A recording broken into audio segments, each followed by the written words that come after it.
नमस्ते, स्वागत है आप सभी का मेरे चैनल पर। तो त्र्यंबकेश्वर मंदिर में ज्योतिर्लिंग के दर्शन करने के बाद मैं आगे आ गया हूँ ब्रह्मगिरी पर्वत ट्रैक को कंप्लीट करने के लिए। त्र्यंबकेश्वर मंदिर से 500 से 700 मीटर की दूरी पर स्थित ब्रह्मगिरी पर्वत जाते समय आपको कई तालाब और चढ़ाई वाले रास्ते भी देखने को मिलेंगे।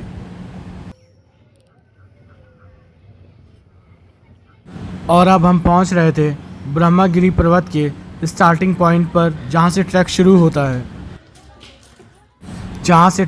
होता है वहां पर एक मंदिर बना हुआ है और इसकी दूसरी साइड में आपको एक मैदानी एरिया सा दिखेगा, जहां पर आपको ब्रह्मगिरी पर्वत की विशाल पर्वत श्रृंखलाएं दिखेंगी बादलों से ढकी हुई, जो कि देखने में बहुत ही खूबसूरत लगती हैं। जैसा कि आप देख सकते हो यहाँ का व्यू कितना अच्छा है। ब्रह्मगिरी महाराष्ट्र के पश्चिमी घाट में एक पहाड़ी है। यह महाराष्ट्र के नासिक जिले में स्थित है। त्र्यंबकेश्वर शिव मंदिर इसी स्थान के पास स्थित है। गोदावरी नदी का उद्गम, जिसे हिंदू पवित्र मानते हैं, त्र्यंबक के पास है। यह 1465 किलोमीटर तक बहती है। पहले दक्कन के पठार को पार करते हुए पूर्व की ओर, फिर दक्षिण पूर्व की ओर मुड़ती है। आंध्र प्रदेश के पश्चिम गोदावरी जिले और पूर्वी गोदावरी जिले में प्रवेश करती है, जब तक कि यह दो जल मार्गों में विभाजित नहीं हो जाती, जो एक बड़े नदी डेल्टा में चौड़ी हो जाती है और बंगाल की खाड़ी में मिल जाती है। जब आप ट्रैक में थोड़ा आगे बढ़ेंगे तो आपको फॉरेस्ट डिपार्टमेंट के द्वारा बनाया गया ऑफिस दिखेगा। यहाँ से आपको टिकट लेना पड़ेगा 30 रुपये का, जिसके बाद आप ब्रह्मगिरी पर्वत ट्रैक शुरू कर सकेंगे।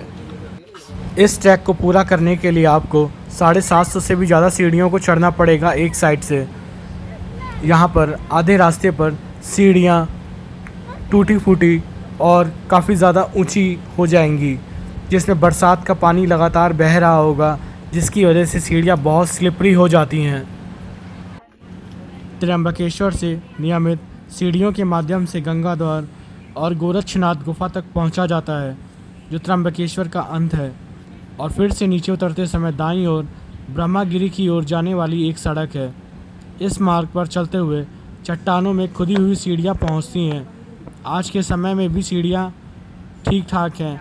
1818 में अंग्रेज़ों ने उन्हें उड़ा दिया था, लेकिन बाद में भारत के आज़ाद होने से पहले उन्हें कहीं और फिर से बनाया गया। बेस गांव से ब्रह्मगिरी लगभग 450 से 500 मीटर की ऊंचाई पर स्थित है। बेस गांव से गंगा द्वार, गोरक्षनाथ गुफाएँ और 108 स्वयंभू महादेव गुफाएँ देखने में 45 मिनट लगते हैं। और उतरते समय आधे रास्ते में ब्रह्मगिरी की ओर जाने वाली सड़क आपको लगभग 45 मिनट में शीर्ष तक ले जाती है और किले को पूरी तरह देखने में लगभग 2 घंटे लगते हैं। इस किले पर 2 मंदिर हैं, जिसे गोदावरी नदी का उद्गम स्थल माना जाता है। यहाँ से नदी गंगा द्वार तक और फिर त्र्यंबकेश्वर गांव में कुशावर तीर्थ की ओर बहती है। जब आप रास्ते में ट्रैक कर रहे होंगे तो आपको दोनों तरफ बहुत ही खूबसूरत हरियाली दिखेगी।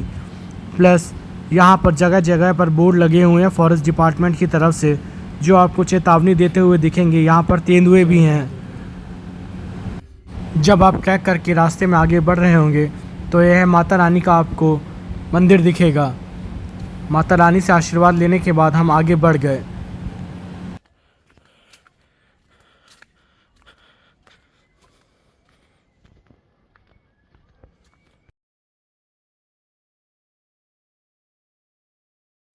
ट्रैकिंग वे काफ़ी अच्छा था। यहाँ की हरियाली बहुत ही ज़्यादा अच्छी थी। यहाँ पेड़ पौधे बहुत ज़्यादा लगे हुए हैं।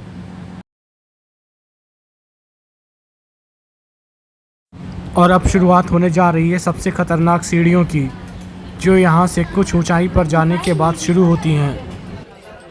भगवान ब्रह्मा की पहाड़ी ब्रह्मगिरी का उल्लेख कई पौराणिक दस्तावेजों में मिलता है।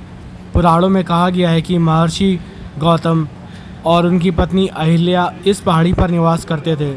संत गौतम ने हिंदू धर्म के प्रमुख देवताओं में से एक शिव की पूजा की थी, ताकि वे गंगा को इस पहाड़ी पर ला सकें।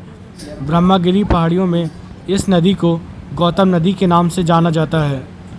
ब्रह्मगिरी के उतार चढ़ाव वाले इलाके प्रकृति की सैर और ट्रैकिंग जैसी साहसिक यात्राओं के लिए चुनौतीपूर्ण स्थान है।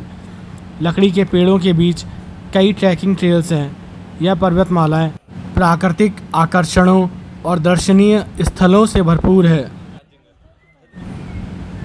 आप देख सकते हैं यहाँ पर बादल कितना नीचे है, या फिर आप कह सकते हैं कि ये पहाड़ियाँ काफ़ी ऊंचाई पर हैं। यहाँ पर मौसम हल्की हल्की बरसात हो रही थी और मौसम भी काफ़ी ठंडा था। कम से कम यहाँ पर गर्मी से तो राहत मिली। अब जो नीचे व्यू दिख रहा था त्र्यंबक का, अब वो भी नहीं दिख रहा है। यहाँ पर फॉग बहुत ज़्यादा हो गया था।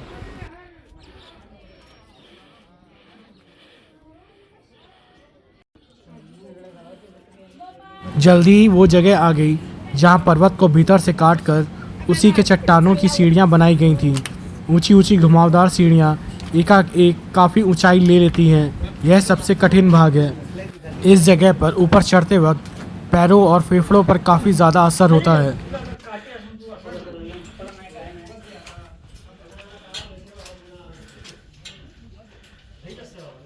ब्रह्मागिरी का शाब्दिक अर्थ है भगवान ब्रह्मा की पहाड़ी। पौराणिक कथाओं के अनुसार ऋषि गौतम और उनकी पत्नी अहिल्या यहीं पर रहते थे। एक गाय को भगाने की कोशिश करते समय ऋषि गौतम ने अनजाने में उसे मार दिया। अपने पाप को धोने के लिए उन्होंने स्वर्ग से गंगा नदी को धरती पर लाने के लिए भगवान शिव से प्रार्थना की और उनकी काफ़ी लंबी आराधना की। ऋषि गौतम की भक्ति से प्रसन्न होकर भगवान शिव ने ऋषि गौतम को पवित्र करने के लिए गंगा नदी को गोदावरी के रूप में नीचे बहने का अनुरोध किया। इसलिए नदी को गौतमी नदी के रूप में भी जाना जाता है। यहाँ पर सीढ़ियाँ एकदम स्ट्रेट खड़ी हुई थी। यहाँ पर बहुत सावधानी से ऊपर चढ़ना है।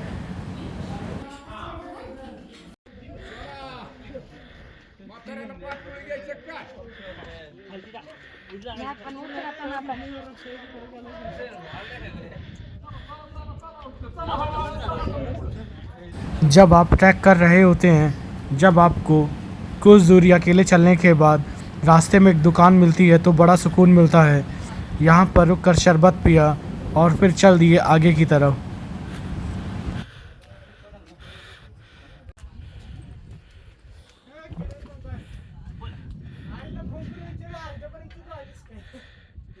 रास्ते में आपको हनुमान जी का मंदिर भी दिखेगा। पहले ब्रह्मगिरी पहाड़ी को भगवान शिव का एक विशाल रूप माना जाता था और इसलिए पहाड़ पर चढ़ना पाप माना जाता था। वर्ष 1908 में कराची के सेठ लालचंद और सेठ गणेश दास ने यहाँ पर 500 पत्थर की सीढ़ियाँ बनवाईं। इससे ब्रह्मगिरी तक पहुँचने में आसानी हो गई। पहाड़ पर 3 दिशाओं में बहता हुआ पानी देखा जा सकता है। पूर्व की ओर बहने वाली नदी गोदावरी नदी बन जाती है, दक्षिण की ओर बहने वाली नदी वैतरणा नदी और पश्चिम की ओर बहने वाली नदी गंगा कहलाती है और चक्र तीर्थ के पास गोदावरी नदी से मिलती है। अहिल्या नदी त्र्यंबकेश्वर मंदिर के सामने गोदावरी से मिलती है। सदैव जटा, वामदेव, तत्पुरुष, अघोरा और ईशान्य ब्रह्मगिरी पहाड़ियों की 5 चोटियां हैं जिन्हें भगवान शिव के 5 मुख माना जाता है। रास्ता लंबा, ऊबड़ खाबड़ और धीरे धीरे ऊंचाई लेता हुआ था। यहाँ पे फिसलन भी काफ़ी थी। यहाँ पर पुराने ज़माने के बने 3 जल संग्रह भी हैं। सीढ़ियाँ ख़त्म हो चुकी थी, अब जाना था और ऊपर पैदल चलकर। यहाँ का रास्ता कुछ इस तरीके से था जो कि स्लिपरी और काफ़ी ज़्यादा ख़तरनाक है। अगर आपने यहाँ पर हल्की से भी गलती की तो यहाँ पर आपको काफ़ी चोट लग सकती है गिरने पर।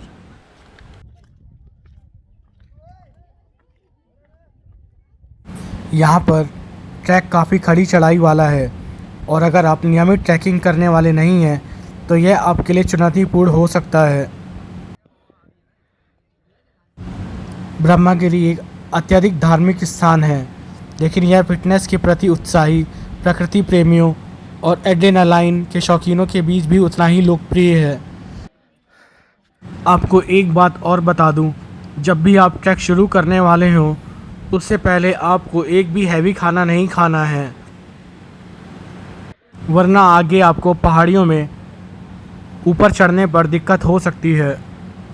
जब आप ट्रैक करेंगे ऊपर की तरफ तब आपको रास्ते में शरबत, खीरा ये सब मिलेगा। आप चाहें तो मैगी भी खा सकते हैं, लेकिन हल्का हल्का खाते हुए ऊपर चले जाएं, या फिर आप वापसी में नीचे आते वक्त कुछ भी खा सकते हैं। जब मैं पहाड़ी के टॉप पर पहुंचा तो यहाँ पर पता चला कि यहाँ से अभी काफ़ी लंबा नीचे चलकर जाना है। यहाँ पर इस वक्त मौसम काफ़ी ज़्यादा ठंडा था, जो कि काफ़ी अच्छा और सुकून भरा था। ब्रह्मगिरी पर्वत ट्रैक की टोटल लंबाई 3.5 से 4 किलोमीटर के बीच में है। ऊपर आते समय आपको 750 से ज़्यादा सीढ़ियाँ चढ़नी पड़ेंगी और यहाँ पे सीधे खड़े रास्ते होने की वजह से आपको काफ़ी ज़्यादा सावधानी बरतनी पड़ती है। यहाँ पहाड़ी में ऊपर आते वक्त आपको बंदरों से ज़्यादा सावधान रहना पड़ेगा, क्योंकि अगर बंदरों को पता चल गया आपके बैग में या आपके हाथ में खाने का कुछ भी है तो वो आपको पकड़ के छिना लेंगे।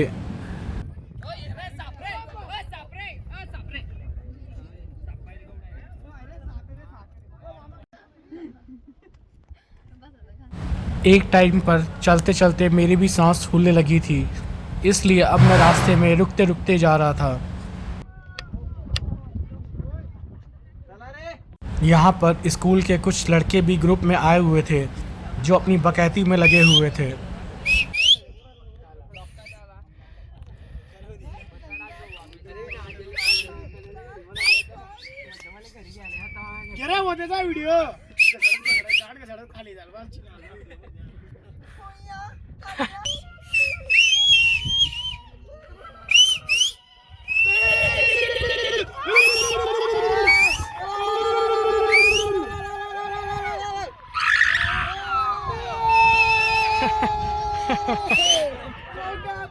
और अब मैं पहुंच रहा था गोदावरी नदी के उद्गम स्थल की ओर।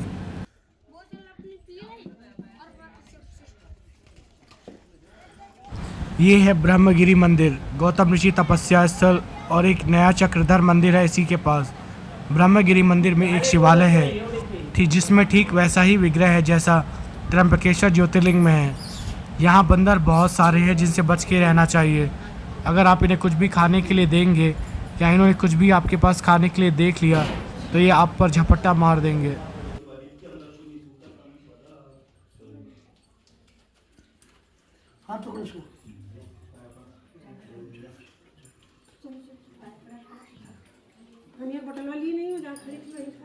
यात्रा यात्रा संपूर्ण संपूर्ण सफल सफल प्राप्तिरस्तु प्राप्तिरस्तु अखंडित अखंडित लक्ष्मी लक्ष्मी प्राप्तिरस्तु प्राप्तिरस्तु। हात जोडा, देवाला काहीतरी सांगा कापो।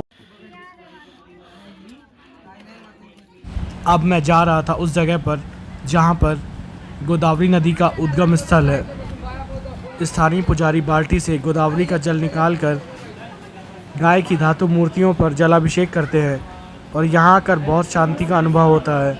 यहाँ पर मौसम बहुत ठंडा और हवा भी काफ़ी अच्छी चल रही थी। गोदावरी नदी के उद्गम स्थल के जस्ट बगल में ही गौतम ऋषि की तपस्या करते हुए मूर्ति भी दिख जाएगी और आसपास जब आप देखेंगे तो आपको एक बहुत बड़ी विशाल घाटी दिखेगी जिसमें आपको बहुत दूर तक बहुत ही सीनिक व्यू दिखेंगे। कहा जाता है कि उद्गम स्थल से निकलकर गोदावरी जब समुद्र की तरफ चल पड़ी तब देवताओं में खलबली मच गई। यदि गोदावरी नदी समुद्र में जा मिलती तो इतनी बड़ी जनसंख्या का क्या होता जो उसके किनारों पर बनी सभ्यताओं में बसती है।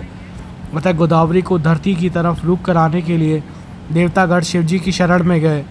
कहा जाता है कि शिवजी ने घुटनों के बल बैठकर अपनी जटा को धरती पर पटका, जिससे गोदावरी के बहाव बदल गया और गोदावरी नदी स्थल के तरफ बह चली।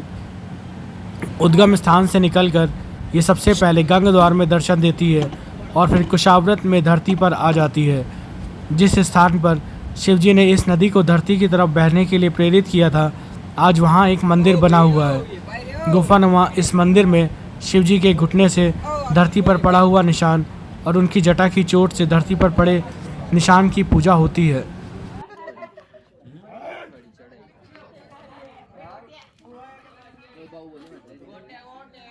यहाँ दर्शन कर मैं चल पड़ा वापस नीचे की ओर, लेकिन नीचे की ओर जाने से पहले आपको यहाँ पे खूबसूरत व्यूज़ के लिए थोड़ी देर ज़रूर रुकना चाहिए।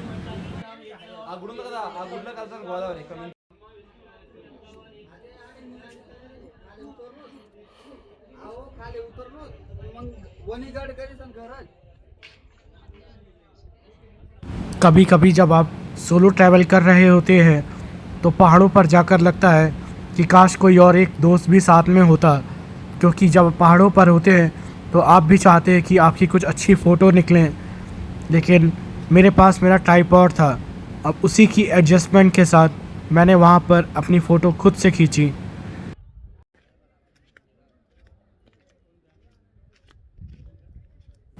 यहाँ पर मैंने लगभग 1 घंटे से भी ज़्यादा का समय बिताया था, जो कि बहुत ही सुकून भरा था और मौसम भी काफ़ी ज़्यादा ठंडा था।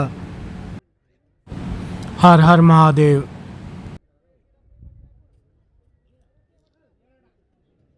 जब बरसात होती है तो इसी पर्वत श्रृंखला से पानी के झरने से बन जाते हैं।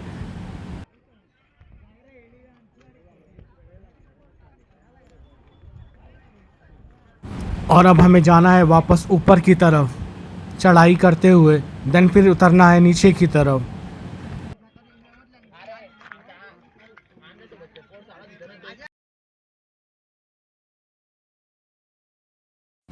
यहाँ पर बादल हवा के साथ बह रहे थे।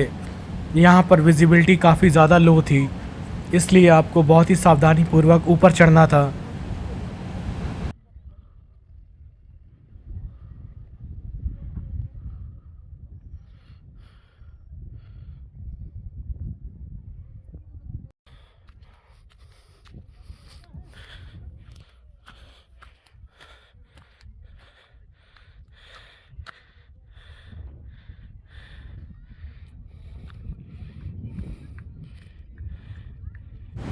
और ये है वापसी के लिए बना हुआ ट्रैकिंग वे, जो कि बहुत ही स्लिपरी और ऊबड़ खाबड़ है। यहाँ पर ऊपर चढ़ते वक्त आपको बहुत ज़्यादा सावधानी बरतनी होती है। पता नहीं कब क्या हो जाए, कोई नहीं जानता। ऊपर जाने के लिए आपको खड़ी चढ़ाई से होकर जाना पड़ेगा। यहाँ पर जो रास्ता था वहाँ बीच में पत्थरों का ऊबड़ खाबड़ और बहुत ही ज़्यादा स्लिपरी रास्ता था। जब मैं नीचे की तरफ जा रहा था तो रास्ते में मुझे दिखा त्र्यंबक शहर। अब यहाँ पर बादल भी छट चुके थे, इसलिए यहाँ पर कुछ देर रुककर मैं शहर को देखता रहा।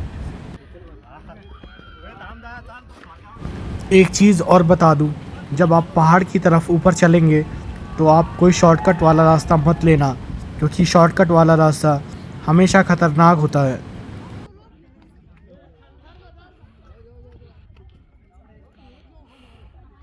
और ये रास्ता जा रहा था गंगा द्वार की तरफ, जहाँ मैं गया नहीं। फिर मैं नीचे पहुँचा तीर्थराज कुशावर्त।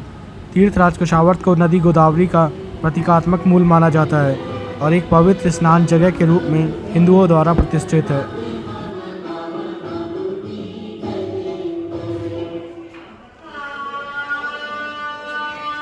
और यहाँ पे दर्शन करने के बाद मुझे जाना था कृष्णेश्वर ज्योतिर्लिंग के लिए औरंगाबाद। औरंगाबाद से कृष्णेश्वर ज्योतिर्लिंग 28 से 30 किलोमीटर की दूरी पर स्थित है।